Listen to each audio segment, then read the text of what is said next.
दबा दो, मकान में रहो, कौन मना करता। लेकिन जीवात्मा के लिए कुछ तो 23 घंटे तो करो इसके लिए मेहनत, और 1 घंटे अगर तुम समय बचा करके जीवात्मा के धन के लिए मेहनत करके तो आत्मकल्याण ही हो जाता। ये जीवात्मा भवसागर रूपी नदी से पार उतर जाती तो वे जलमती मरती। तेरा देश है, कहते मेरा राज है, ये मेरा पूरा गांव है, ये सब तो इसी में लगे रहे आप, तब तक समय पूरा उनका निकलो, चलो निकाल बाहर कर दिया, अब तुम्हारा गांव है। तो बच्चा कहेगा मेरा, उसका भी समय होगा, चलो निकलो। अरे आपका घर गांव है, खेती परदेश में, दूसरे देश में आप अपनी चीजें मान रहे हो दूसरे की, और कहते हो कि मेरा घर है। जब घर तुम्हारा तो तुमने क्यों छोड़ दिया, क्यों इससे निकल के चले गए? तो आपको पता भी नहीं कहाँ गए, कुछ नहीं भाई, इसलिए तुमने अपने घर को छोड़ा, वो यहाँ मारे मारे फिर रहे हो, और आपको अपना घर नहीं मिल रहा, अपना देश नहीं मिल रहा, अपना प्रभु नहीं मिलता, अपना आनंद नहीं मिल रहा, अपना ज्ञान, अपनी शक्ति नहीं मिल रही है, उससे आप वंचित तो ढूंढ क्या रहे हो? आप आनंद ढूंढ रहे हो, ये खेती में मिल जाएगा। पैदा करेंगे तो खूब खाएंगे, रुपया पैसा इकट्ठा करेंगे, उसमें आनंद मिलेगा। कपड़े ले आएंगे, आंखों से देखेंगे, खूब कानों से सुनेंगे, जिह्वा से स्वाद लेंगे, इंद्री का स्वाद लेंगे। इसमें क्या ढूंढ रहे हो? आनंद। तो इसमें आपको मिला, इतनी मेहनत की आपने, तो ये क्या है? क्षणिक ठंडक है। आनंद तो तुम्हारा खो गया, उसी की तो तुम तलाश कर रहे हो। जिस आनंद को छोड़ करके आए हुए हो उसी को ढूंढ रहे हो कि राजपाट में, धन दौलत में, इसमें सुंदरता में, इसमें उसमें कहीं मिल जाए तो सब छोटे बड़े उसी की तलाश कर रहे और दो रहे। जब राज में चले गए तो कुछ नहीं, इसमें चले आए धन दौलत में तो उसमें कुछ नहीं, इसमें कुछ नहीं, कुछ है नहीं, इसमें नहीं है बच्चा। यहाँ कहाँ मिलेगा? यहाँ तो वो चीज है ही नहीं। जहाँ तुम ढूंढ रहे हो जंगल है, ये भूल भरम का, ये बियाबान अंधकार अज्ञान का जंगल है, इसमें कुछ आपको नहीं मिलेगा। कोई महात्मा कोई फकीर मिलते तो आपको मनुष्य रूपी मंदिर में सीधा जिस रास्ते से जीवात्मा आई उसी रास्ते से वापस बता देते, कहते इसको पकड़ लो, चलो अपने घर में। वो तो रास्ता भटक गया। इसलिए आप लोग बहुत विचार से ये जो आप कर रहे हो अच्छा कर रहे हो। तुमने मानव धर्म को खो दिया, सत्य को खो दिया, दया को खो दिया, प्रेम को खो दिया, आपने मतलब है चरित्र को खो दिया, आपने सेवा खो दी, सम्मान खो दिया, आदर खो दिया, ये तो सब चले गए। पहचान आपने खो दी, तो ये बताइए कि मानव धर्म तो खत्म हो गया। मनुष्य के जितने गुण थे वही तो मनुष्य का मानव धर्म था, वो तो समाप्त हो गया। अब झूठ बोलना, धोखा देना, बेईमानी करना, दगाबाजी करना, और चोरी करना, और डकैती करना, और हिंसा करना, और निर्दयता के कत्ल कर देना, आदमी का बच्चे को काट डालना, ये क्या किया आपने? क्या मालूम है आपको कि क्या है ये अच्छा बुरा करने? रामायण में लिखा है तुम्हारे यहाँ कि मैं उन सबका हिसाब करता हूँ, काल रूप होकर के खड़क लेता हूँ और उसका बदला लेता हूँ। तो आप ये अदले बदले देना पड़ेगा, ये तो कर्म का कर्जा है। जैसे किसी से बाहर से यानी कर्जा लेते हो बैंकों से तो उसका ब्याज देना पड़ता, तो ये कर्म का कर्जा है। जिसको मारा, काटा, नाक काटी, कान, हाथ, पैर, ये चीज़ दिया, गला काट डाला, तो कर्म का कर्जा है, मैं ब्याज के आपको देना पड़ेगा। तो फिर वो आपसे बदला लेगा। फिर आपको ये मनुष्य शरीर मिलेगा। सतयुग, त्रेता, द्वापर, कलयुग कितने बीत जाएंगे अनगिनते, ये मनुष्य शरीर आपको प्राप्त नहीं होगा। ये तो आपकी बात तुमको अमूलक मनुष्य शरीर इस जीवात्मा को जगाने के लिए और उस परमपिता परमात्मा को मनुष्य रूपी मंदिर में प्राप्त करने के लिए आपको दिया गया, और आपने इसमें कुछ नहीं किया। तो मेरी बात को सुनो आप बड़े ध्यान से। ये जो आप देखते हो कि शरीर में किधर आँख है, किधर है, ये आँख देखते हो, अगर ये तुम्हारी आँख बंद हो जाए, ये कान तुम सुनते हो, तुम्हारे बंद हो जाए तो सुनाई दिखाई देगा? नहीं देगा। तो फिर सब ऐसी बात समझ लो। इसी चीज को समझने की जरूरत थी।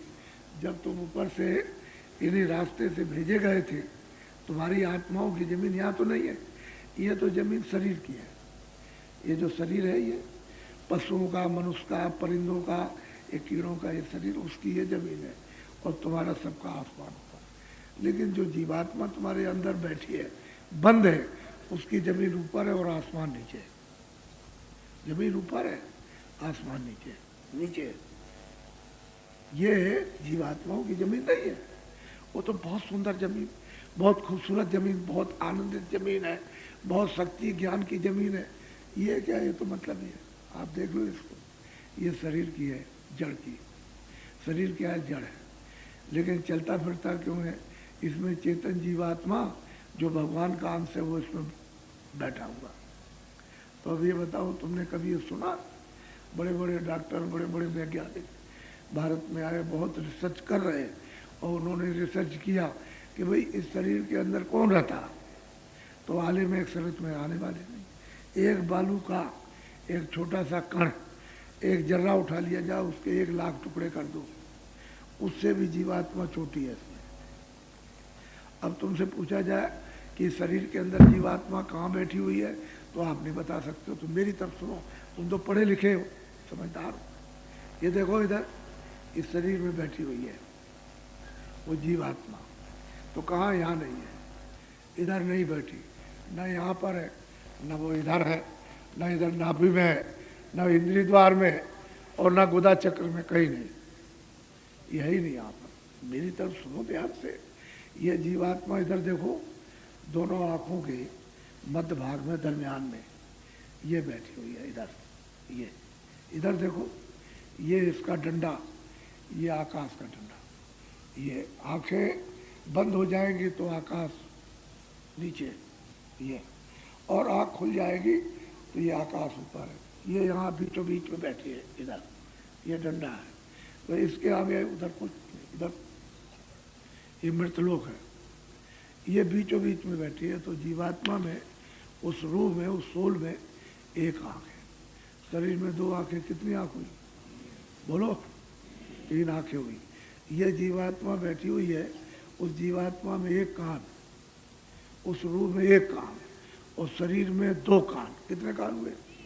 3 कान हुए। ये जीवात्मा बैठी है, उसमें 1 नाक। जीवात्मा में, रूह में 1 नाक, और शरीर में 2 नाक। कितनी नाक हुई?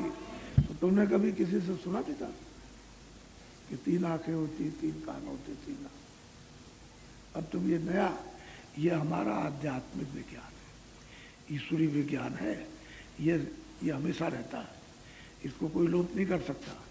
और जब पाठ पढ़ाया जाता है तो इतना सुगम, इतना सरल, इतना सीधा, लेकिन तुमने उसको इतना मुश्किल कर दिया, क्योंकि अज्ञान में, भूल भरम। यदि बहुत सीधा है, बहुत सरल है, लेकिन उसको तुमने इतना टेढ़ा मेढ़ा कर दिया, इतना कष्टदायक, कि लोग ये समझते हैं कि भगवान की प्राप्ति कभी हो ही नहीं सकती। तो तुम्हारी रामायण झूठी हो गई। रामायण में लिखते हैं कि कलयुग के समान भगवान की प्राप्ति के लिए दूसरा कोई युग नहीं।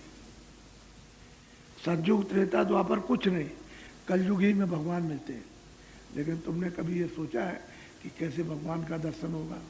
तो जब तुम्हारी जीवात्मा की आंख बंद है और शरीर की आंखें बंद है, तो तुमको न तो इधर से दिखाई देगा, न उधर से देगा।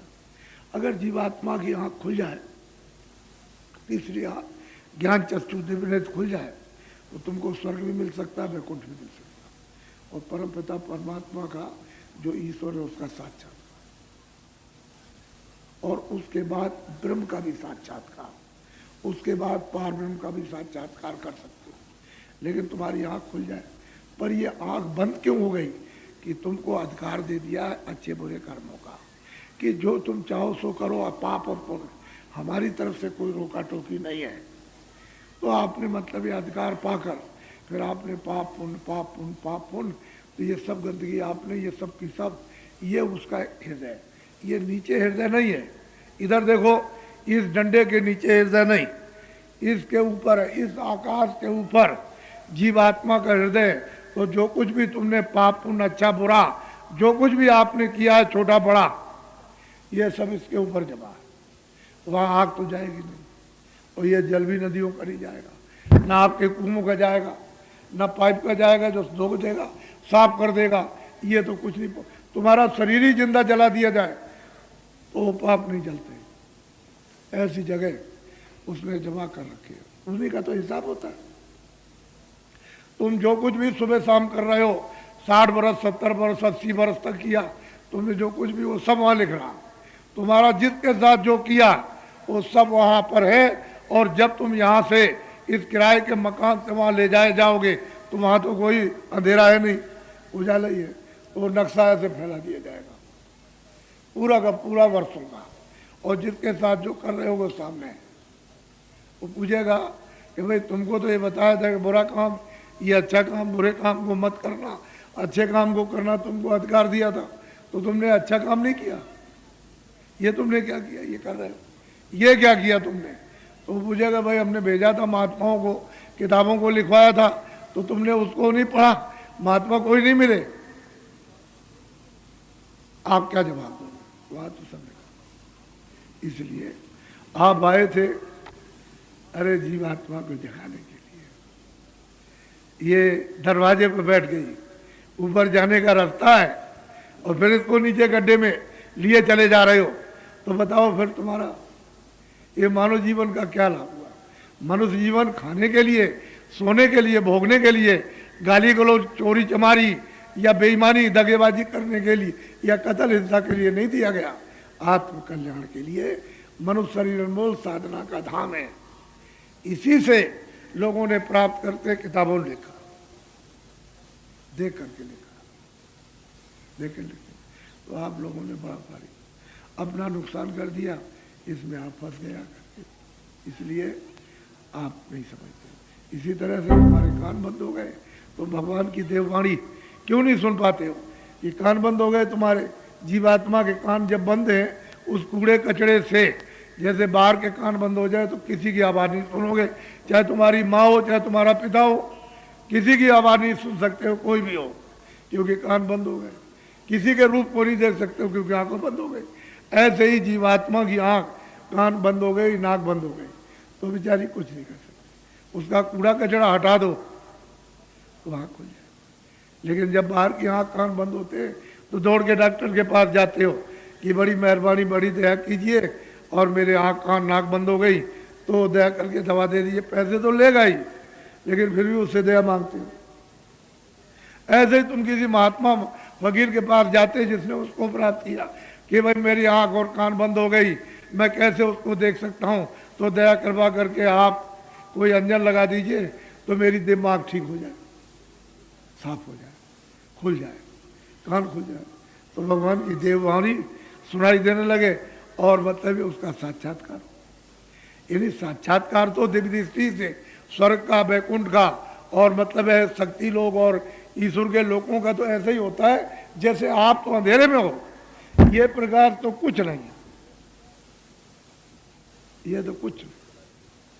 उधर तो सूरज है ही नहीं, निकलने की तो बात ही खत्म कर दीजिए। उधर सूरज और अंधेरे ही नहीं, वहां तो उजाले उजाला है। तो वो देव सृष्टि है, देवलोक। आपको तो विराट, और दरवाजे पे बैठ करके सामने स्वर्ग वैकुंठ है सीधा सामने, लेकिन तुमने पहाड़ की तरह से जो अपने पाप पुण्य की चट्टाने लगा रखी और आंख तुम्हारी जीवात्मा की, कान बंद हो गए, तो इसको कोई हटाएगा तब तो आपको दिखाई देगा परे। तब आपने किसी को ढूंढा, कैसे नहीं, धोखा खा गए। समय आपका सब चला गया। अब आ गए 50 साल की उम्र, तो भी हाथ पैर थकने ही वाले।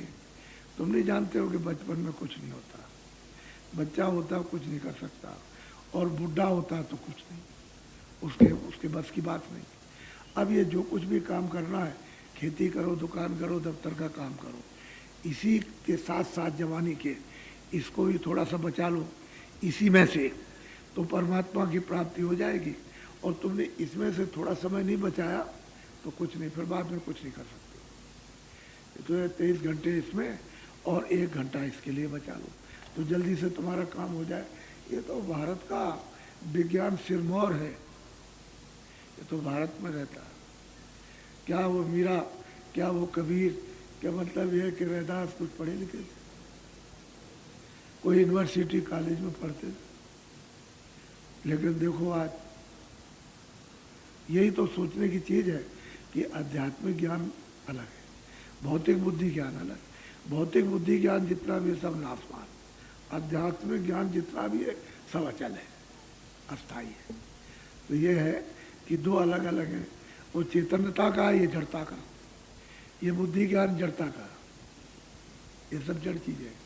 इनको जितनी भी चीजें बनाओगे सबका नाश हो, बनाने वाले का ही नाश हो जाता है इसी का, तो इसका तो नाश हो ही जाएगा। और फिर वो जीवात्मा चेतन है, उसको इसने नहीं बनाया, वो तो मतलब ये है कि ऊपर से आई है, तो वो तो नाश नहीं होती है। उस पर आवरण, उस पर कूड़ा कचरा लाद दिया, उसको हटाओ और अपने घर में ले चलो, स्वतंत्र है। न जलवो न मरो, न 84 जाओ, न नरकों में जाओ, न हिंदू बनो न मुसलमान बनो। और न मतलब यह है कि तुम खेती वाले, न दुकान, न मल न मूत्र, न बीमारी, न कपड़े, कुछ नहीं। ऐसा तुम्हारा मतलब है कि आनंद